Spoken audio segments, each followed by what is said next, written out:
Some Mercedes C-Class owners paid premium money and got a Renault engine.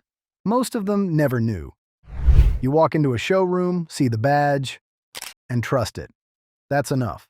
And that's only part of it. People don't choose a C-Class by accident. They're buying into what that badge is supposed to mean. The best or nothing. For a long time, that felt true. Spend a bit of time with the newer ones, and something starts to feel off. Not straight away, but it's there. Start with the engines, because that's where most people never think to look. Here's how it usually goes. You walk in, you see the badge, the showroom lighting, the star on the bonnet.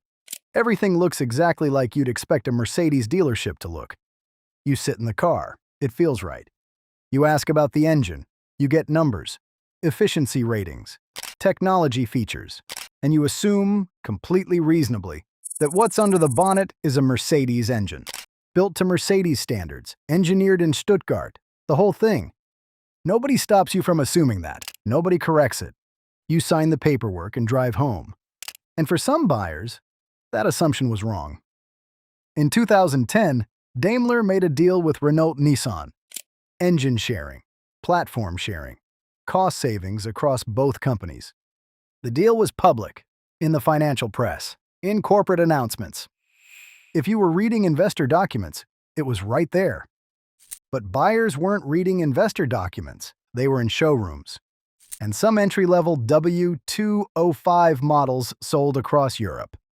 The C180 BlueTech, the C200 BlueTech, ran a 1.6-liter turbo diesel engine, not a Mercedes engine, a Renault engine, Mercedes badge, still Mercedes money. The alliance was disclosed, technically, in documents most buyers would never see, not in any showroom conversation, not in any brochure, not mentioned at handover. You could own one of these cars for 5 years, service it at a Mercedes dealer every single time, and never have a single reason to question what was actually under the bonnet. Some people watching this are in exactly that position right now. And this is where it starts to get uncomfortable, because the C-Class costs more than a comparable Audi or BMW or Volvo. People pay that premium for a reason. German engineering, that standard, that attention to detail, the implicit promise that whoever built this car cared about what was underneath it. If the engine turns out to come from somewhere else entirely, and nobody told you, then what you paid for wasn't quite what you thought. That's not a small thing. That really isn't a small thing. But somehow, it's not even the part that upsets most people once they see the full picture. Go back a bit, because this didn't happen overnight. The W203, early 2000s. Most people skip this part, probably because it's not a great chapter for the brand. The W203 had real problems. Interiors creaking within months of purchase. Not years. Months. Electrical faults showing up without warning, without obvious cause, proving genuinely difficult for dealers to sort out properly. Reliability surveys from that period placed Mercedes somewhere the brand genuinely wasn't used to seeing itself. Owners who had trusted the badge for years started asking questions they'd never had to ask before. Is this car actually as good as the price suggests? The W203 didn't answer that well, and Mercedes knew it, so they built the W204, launched 2007. And this is where it gets interesting, because the W204 felt like a direct and deliberate response to everything that had gone wrong. The switchgear had weight behind it, real weight. Not heavy for the sake of it, just solid in a way that told you something had been tested, argued about, signed off on only when it was right. Doors closed properly, the interior felt considered. Press a button in a W204 and it felt like someone had been through a quality process before allowing it into a production car. And at the top of the range, the C63 AMG. Naturally aspirated 6.2-liter 5.8, which had no practical justification whatsoever. Not efficient, not optimized. Didn't make sense on a spreadsheet. Just completely, entirely excessive in the best way possible. The kind of engine that makes people understand, without needing anyone to explain it, why cars matter to certain people. The W204 felt like proof that Mercedes remembered what the badge meant. And then came the W205, and things quietly started shifting. The W205, better looking than the W204. Cleaner interior, more refined. It sold well, because the W204 had rebuilt trust. People believed the direction was right. That belief had a cost. Depending on which data you look at, the W205 sits near the bottom of C-Class generations for reliability. In some surveys, last. The 2015 and 2016 models pulled between 287 and 381 complaints in NHTSA records. 14 recalls. 14! At first, that just looks like a rough run. These things happen. But then you notice something else. And this is where it starts to stack up. The M274 engine, Mercedes' own 2.0-liter turbocharged four-cylinder, the engine powering most mainstream W205 petrol models. It has a timing chain problem. Here's what that actually means in practice.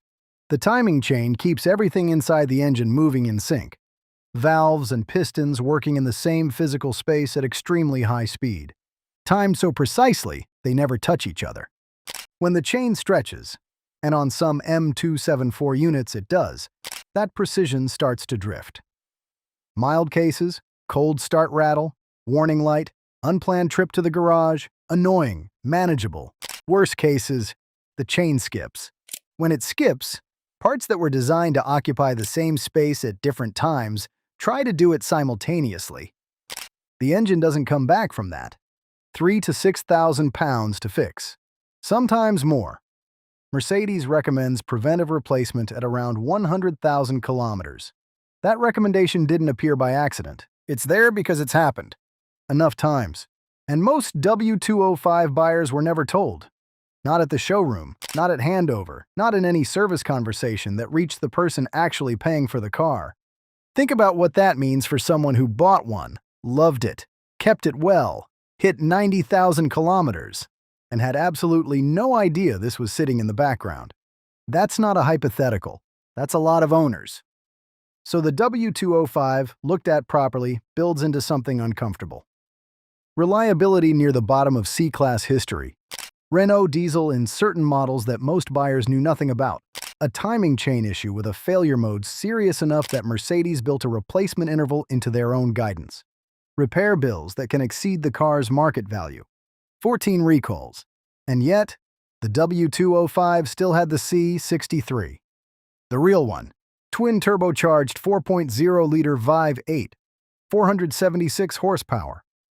Whatever was wrong elsewhere in the range, the C63 kept the badge honest. Because you have to understand what that car actually meant. It wasn't just a fast saloon. It was a statement. It said Mercedes still believed in building a performance car that made no apologies for what it was. No emissions targets shaping the character. No efficiency calculations driving the decisions. Just an engine chosen because it was the right engine for a driver's car. When you bought a W205 C63, you weren't buying horsepower numbers. You were buying a belief. The belief that Mercedes still built cars for people who cared about the actual experience of driving. Not just the image, not just the badge, the experience. That belief is gone from the new car. W206, current generation, new C63, 2 liters. Same displacement as a Toyota Corolla. Same engine size as a Ford Focus. That's what replaced the V8. At first, it genuinely doesn't seem possible. But there it is. Mercedes will tell you it's progress.